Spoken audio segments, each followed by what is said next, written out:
Hello friends, ఈరోజు ఈ వీడియోలో నీట్ యూజీ 2025 ఎగ్జామినేషన్కి అపీర్ అవుతున్న స్టూడెంట్స్ మే 4 అంటే మే 4 ఎగ్జామ్ రాయబోతూ ఉన్నారు. అయితే ఈ ఎగ్జామ్కి అపీర్ అవ్వడానికి మీకు ఏ సిటీలో ఎగ్జామినేషన్ సెంటర్ అలాట్ అవ్వచ్చు, దీనికి సంబంధించి ముందుగానే ఆ సిటీలో అరేంజెస్ చేసుకుంటారు అనే ఉద్దేశంతో అడ్వాన్స్ సిటీ ఇంటిమేషన్ స్లిప్ని డౌన్లోడ్ చేసుకోవటానికి ఈ నీట్ యూజీ అఫీషియల్ వెబ్సైట్లో ఒక లేటెస్ట్ నోటిఫికేషన్ రిలీజ్ చేశారు. ఇక్కడ ఈ సిటీ ఇంటిమేషన్ స్లిప్ ని డౌన్లోడ్ చేసుకోవడానికి లింక్ ఇచ్చారు. దీని మీద క్లిక్ చేసి మీ యొక్క లాగిన్ డీటెయిల్స్ ఎంటర్ చేసి ఈ స్లిప్ ని డౌన్లోడ్ చేసుకోవచ్చు. ఈ సిటీ ఇంటిమేషన్ స్లిప్ గురించి ఒక పబ్లిక్ నోటీస్ కూడా రిలీజ్ చేశారు. ఒకసారి ఈ పబ్లిక్ నోటీస్ కూడా చూసి దాని తర్వాత సిటీ ఇంటిమేషన్ స్లిప్ ని డౌన్లోడ్ చేసుకోండి. ఇదే ఆ పబ్లిక్ నోటీస్ అండి. టోటల్ గా ఈ నీట్ ఎగ్జామినేషన్ ని 552 సిటీస్ లో కండక్ట్ చేయబోతూ ఉన్నారు ఇండియాలో. అలాగే 14 సిటీస్ ఇన్ అబ్రాడ్. అలాగే ఇప్పుడు మీరు ఈ డౌన్లోడ్ చేసుకున్నటువంటి సిటీ ఇంటిమేషన్ స్లిప్ కేవలము స్టూడెంట్స్ కి, అంటే ఎగ్జామినేషన్ రోజు ఎటువంటి ఇబ్బంది పడకుండా ముందుగానే అరేంజ్మెంట్స్ చేసుకుంటారు అనే ఉద్దేశం మాత్రమే. అంతేకాని ఇది అడ్మిట్ కార్డు కాదు. కాబట్టి ఈ సిటీ ఇంటిమేషన్ స్లిప్ ని మీరు ఎగ్జామినేషన్ హాల్ కి తీసుకువెళ్లాల్సినటువంటి అవసరం లేదు. కేవలము మీరు ఫెసిలిటీస్ ని ప్రొవైడ్ చేసుకోవటానికి మాత్రమే ఈ యొక్క సిటీ ఇంటిమేషన్ స్లిప్ ని ముందుగా మీకు తెలియజేస్తూ ఉన్నారు.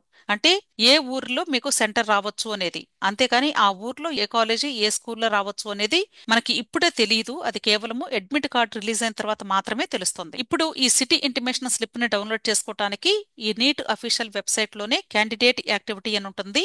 ఈ క్యాండిడేట్ యాక్టివిటీలోనే మనకి 2 లింక్స్ ఇచ్చారు. ఈ 2 లింక్స్ ఏదైనా మీరు యూజ్ చేసి క్లిక్ చేసినట్లయితే ఇక్కడ అప్లికేషన్ నెంబర్, అంటే మీరు నీట్ ఎగ్జామినేషన్ కి అప్లై చేసినప్పుడు అప్లికేషన్ నెంబరు, అలాగే మీరు క్రియేట్ చేసుకున్నటువంటి పాస్వర్డ్ ఉన్నాయి. వాటిని ఎంటర్ చేసి ఇక్కడ కనిపించే ఈ క్యాప్చాని ఈ బాక్స్ లో ఎంటర్ చేసి సబ్మిట్ మీద క్లిక్ చేసినట్లయితే అప్పుడు మీకు మీ యొక్క సిటీ ఇంటిమేషన్ స్లిప్ డౌన్లోడ్ అవుతుంది. ఓకే, ఒకసారి ఆ సిటీ ఇంటిమేషన్ స్లిప్ ఎలా ఉంటుంది అనేది కూడా ఒకసారి చూపిస్తాను మీకు. ఇది శాంపుల్ గా మీకు చూపిస్తూ ఉన్నాను ఒక స్టూడెంట్ది. ఈ సిటీ ఇంటిమేషన్ స్లిప్ లో స్టూడెంట్ కి సంబంధించినటువంటి డీటెయిల్స్ అన్ని కూడా ఉన్నాయండి. అంటే మీరు ఎగ్జామినేషన్ కి అప్లికేషన్ పెట్టుకున్నప్పుడు ఎంటర్ చేసినటువంటి డేటా, ఇక్కడ ఈ ఎగ్జామినేషన్ కి సంబంధించి మీరు అప్లికేషన్ పెట్టుకున్నప్పుడు ఏ మీడియం అయితే చూజ్ చేసుకున్నారో ఆ మీడియం ఇక్కడ మీకు హైలైట్ అవుతుంది. అలాగే డేట్ ఆఫ్ ఎగ్జామినేషన్ మే 4న జరుగుతుంది. అలాగే reporting and entry time at centre అన్నారు. అంటే మీరు ఎగ్జామినేషన్ హాల్ కి రీచ్ అవ్వడానికి 11 గంటల కల్లా కూడా ఎగ్జామినేషన్ హాల్ దగ్గర రీచ్ అయిపోవాలి అని చెప్తున్నారు. సో ప్రతి ఒక్క స్టూడెంట్ కూడా దయచేసి మీరు 11 గంటలకి షార్ప్ గా ఎగ్జామినేషన్ హాల్ దగ్గర ఉండాలి అనే ఉద్దేశంతో మాత్రమే మీరు ఆ రోజు 11 గంటలకు రీచ్ అవ్వాలంటే ముందుగా ఎన్ని గంటలకు మీరు ఉన్నటువంటి ప్లేస్ నుండి స్టార్ట్ అవ్వాలి అనేది కూడా ప్లాన్ చేసుకోండి. అడ్మిట్ కార్డ్ రిలీజ్ అయిన తర్వాత ఏ కాలేజీ లేదా ఏ స్కూల్లో మీకు సెంటర్ వచ్చింది అనేది తెలుస్తుంది. అప్పుడు మీరు ఒక రోజు ముందు వెళ్ళి ఆ సెంటర్ను ఒకసారి చూసుకొని మీ యొక్క రెసిడెన్షియల్ ప్లేస్ నుండి ఆ ఎగ్జామినేషన్ సెంటర్కి ఎంత టైం పడుతుంది, అలాగే ట్రాన్స్పోర్టేషన్ ఎలా ఉంటుంది, ఇవన్నీ కూడా అరేంజ్మెంట్స్ జాగ్రత్తగా చూసుకోండి. అలాగే gate closing time of centre అన్నారు. 1:30కి క్లోజ్ చేసేస్తారు షార్ప్ గా. 1:30 తర్వాత 1 సెకండ్ లేట్ అయినా సరే వాళ్ళు ఎలో చెయ్యరు. చాలా స్ట్రిక్ట్ గా ఉంటారండి. దయచేసి ప్రతి ఒక్కరు కూడా ఇన్స్ట్రక్షన్స్ జాగ్రత్తగా ఫాలో అవ్వండి. మధ్యాహ్నం 1:30 తర్వాత స్టూడెంట్ ని గేట్ లోపలికి ఎలో చెయ్యరు. ఖచ్చితంగా ఫాలో అవుతారు. 1 మినిట్ కాదు, 1 సెకండ్ లేట్ అయినా సరే వాళ్ళు యాక్సెప్ట్ చేయరు, గుర్తుంచుకోండి. అలాగే టైమింగ్ ఆఫ్ ఎగ్జామినేషన్ అన్నారు 2 to 5 PM.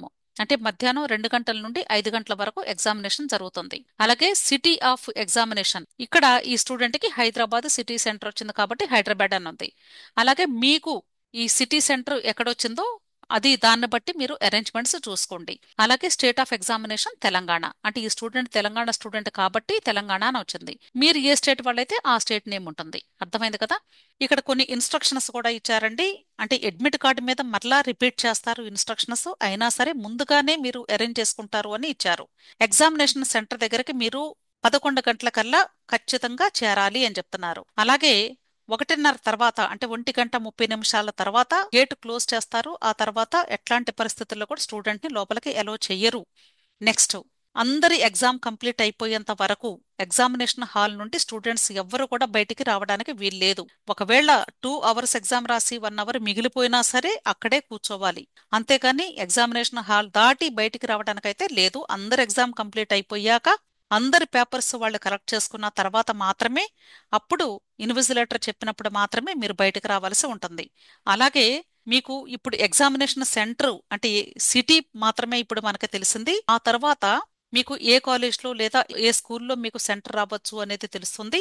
ఒక రోజు ముందుగానే వెళ్ళి ఆ ఎగ్జామినేషన్ సెంటర్ ఏ లొకేషన్లో ఉంది, ఎంత టైం పడుతుంది, ఎలా వెళ్ళాలి, ఆ రూట్లో ట్రాఫిక్ ఎలా ఉంటుంది, ఇవన్నీ కూడా జాగ్రత్తలు చూసుకొని రండి.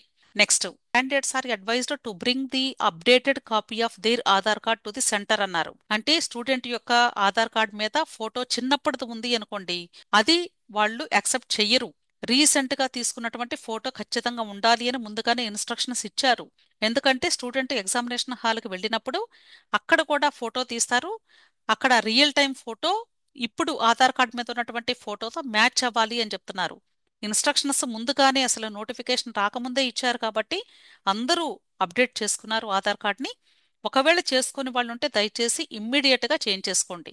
అలాగే స్టూడెంట్ ఎగ్జామినేషన్ హాల్కి వెళ్ళేటప్పుడు ఏమే వస్తువులు తీసుకొని వెళ్ళాలి అనేది ఇక్కడ ఇచ్చారు. మనకి బార్డ్ ఐటమ్స్ అన్ని కొన్ని ఇచ్చారు, ప్రొహిబిటెడ్ ఐటమ్స్ అని ఇచ్చారు. అంటే ఏమేమి తీసుకొని వెళ్ళకూడదు అనేది అది ఆల్రెడీ నేను ఒక వీడియో చేశాను. చాలా మంది ఆ వీడియో చూశారు. ఇంకా చూడని వాళ్ళు ఉంటే దయచేసి నా ఛానల్లో ఉంది, ఒకసారి చూడండి.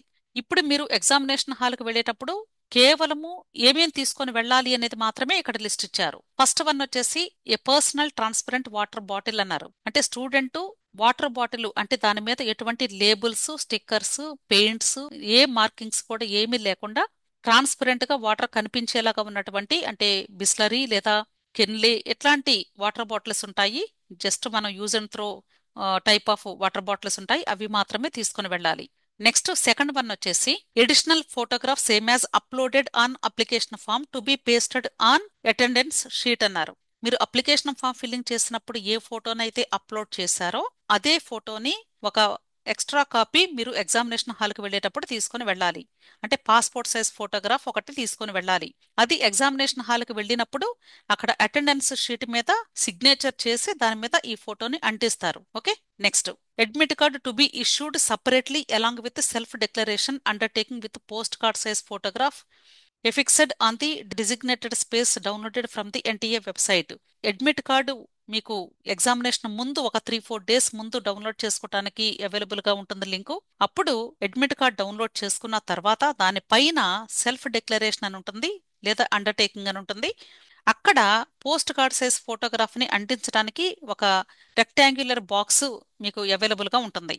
ఆ బాక్స్ లో ఈ ఫోటోని అంటించాలి. అంటించి అంటే దాని యొక్క ఫోటో సైజు 4/6 ఇంచెస్ ఉండాలి. మీరు అప్లికేషన్ లో ఏ ఫోటో అయితే పెట్టారో అదే ఫోటో 4/6 ఇంచెస్ ఉండాలి. అంటే ఒకటేమో మీరు పాస్పోర్ట్ సైజ్ ఫోటోగ్రాఫ్ విడిగా తీసుకుని వెళ్ళాలి ఎగ్జామ్ హాల్కి వెళ్ళేటప్పుడు, ఇంకొకటి post card size photograph 4/6 inches the admit card మీద అక్కడ ఒక రెక్టాంగులర్ బాక్స్ గీసుంటుంది, ఆ బాక్స్ లో అంటించుకొని తీసుకుని వెళ్ళాలి. అలాగే ఈ అడ్మిట్ కార్డు మీద స్టూడెంట్ కి సంబంధించినటువంటి డీటెయిల్స్ కొన్ని ఉంటాయి, అవి కూడా మీరు ఫిల్ చేసుకొని తీసుకొని వెళ్ళాలి. Clear. Next, PWD certificate and scribe related documents if applicable అన్నారు. ఒకవేళ ఎవరైనా పీడబ్ల్యూడీ కేటగిరీ స్టూడెంట్స్ ఉంటే వాళ్ళకి సంబంధించినటువంటి సర్టిఫికెట్ ఒరిజినల్ తీసుకుని వెళ్ళాలి. అలాగే వాళ్ళు ఒకవేళ స్క్రైబ్ ను వాడుకుంటూ ఉంటే అంటే వాళ్ళకి బదులుగా ఎగ్జామినేషన్ రాయడానికి వేరే పర్సన్ వాడుతూ ఉంటే వాళ్ళకి సంబంధించినటువంటి ఆల్ ఒరిజినల్ డాక్యుమెంట్స్ కూడా తీసుకుని వెళ్లాల్సి ఉంటుంది. ఇక్కడ స్టూడెంట్ ఎగ్జామినేషన్ హాల్కి వెళ్ళేటప్పుడు ఒరిజినల్ ఆధార్ కార్డు మాత్రమే తీసుకుని వెళ్ళాలండి ఖచ్చితంగా. అలాగే కొద్దిమంది స్టూడెంట్స్ అప్లికేషన్ ఫిల్లింగ్ చేసినప్పుడు అక్కడ ఐడి ప్రూఫ్ క్రింద ఒకవేళ ఆధార్ కార్డ్ కాకుండా వేరేవి ఏదైనా ఇచ్చుంటే అవి కూడా ఒరిజినల్ మాత్రమే తీసుకుని వెళ్ళండి. Next seventh point, candidates are not allowed to carry any personal belongings including electronic devices, mobile phones and other banned prohibited items listed in the information bulletin to the examination center అన్నారు. అంటే examination సెంటర్కి వెళ్ళేటప్పుడు స్టూడెంట్కి సంబంధించినటువంటి ఎటువంటి gadgets అంటే ఎటువంటి వస్తువులు కానీ ఎలక్ట్రానిక్ డివైజెస్ కానీ మొబైల్ ఫోన్స్ కానీ లేదా any prohibited or banned items తీసుకొని వెళ్ళకూడదు. అంతేకాదు స్టూడెంట్ యొక్క లగేజ్ ఏదైనా ఉంటే ఒకవేళ ఆ లగేజ్ ని అక్కడ పెట్టుకోవడానికి ఎటువంటి సేఫ్ లాకర్స్ కూడా వాళ్ళు ప్రొవైడ్ చేయము, మీరే అరేంజ్ చేసుకోవాలి అని చెప్తున్నారు. మీ యొక్క బిలాంగింగ్స్ కూడా ఎటువంటి అరేంజ్మెంట్స్ కూడా వాళ్ళు ప్రొవిజన్ ఇవ్వరు. అర్థమైందా? Next, all candidates shall be under CCTV surveillance during the examination. Examination జరుగుతూ ఉన్నప్పుడు అండర్ సీసీటీవీ సర్వేలెన్స్ లోనే ఎగ్జామినేషన్ కండక్ట్ చేస్తారు అని చెప్తున్నారు. సో ప్రతి ఒక్కరు కూడా జాగ్రత్తగా ఈ యొక్క ఇన్స్ట్రక్షన్స్ ని చదివి అర్థం చేసుకొని మీరు ఎగ్జామినేషన్ హాల్కి వెళ్లే రోజు ఏ ఏ సర్టిఫికెట్స్ తీసుకొని వెళ్ళాలి, అలాగే ఎగ్జామినేషన్ హాల్కి వెళ్ళేటప్పుడు మీరు ఎలాంటి డ్రెస్ కోడ్ ఫాలో అవ్వాలి, ఎటువంటి ఐటమ్స్ మీరు ధరించి వెళ్ళకూడదు, ఇవన్నీ కూడా ముందుగానే వీడియోస్ని వినండి.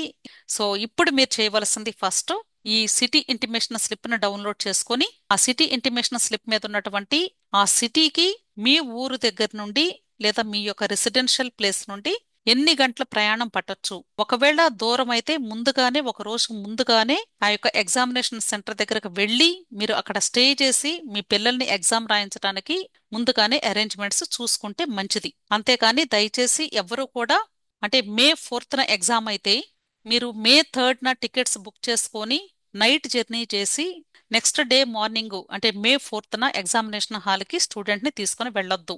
ఇది నా రిక్వెస్ట్. ఎందుకంటే జర్నీ చేసి స్టూడెంట్స్ ఎగ్జామినేషన్ హాల్కి వెళ్ళి రాయటం అనేది చాలా కష్టం.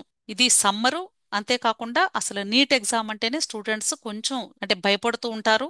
కాంపిటేటివ్ ఎగ్జామినేషన్ కాబట్టి ఆ స్ట్రెస్ చాలా ఉంటుంది. కాబట్టి అలాంటి టైంలో మనం జర్నీస్లో పిల్లల్ని తిప్పటం అనేది అంత మంచి విషయం కాదు.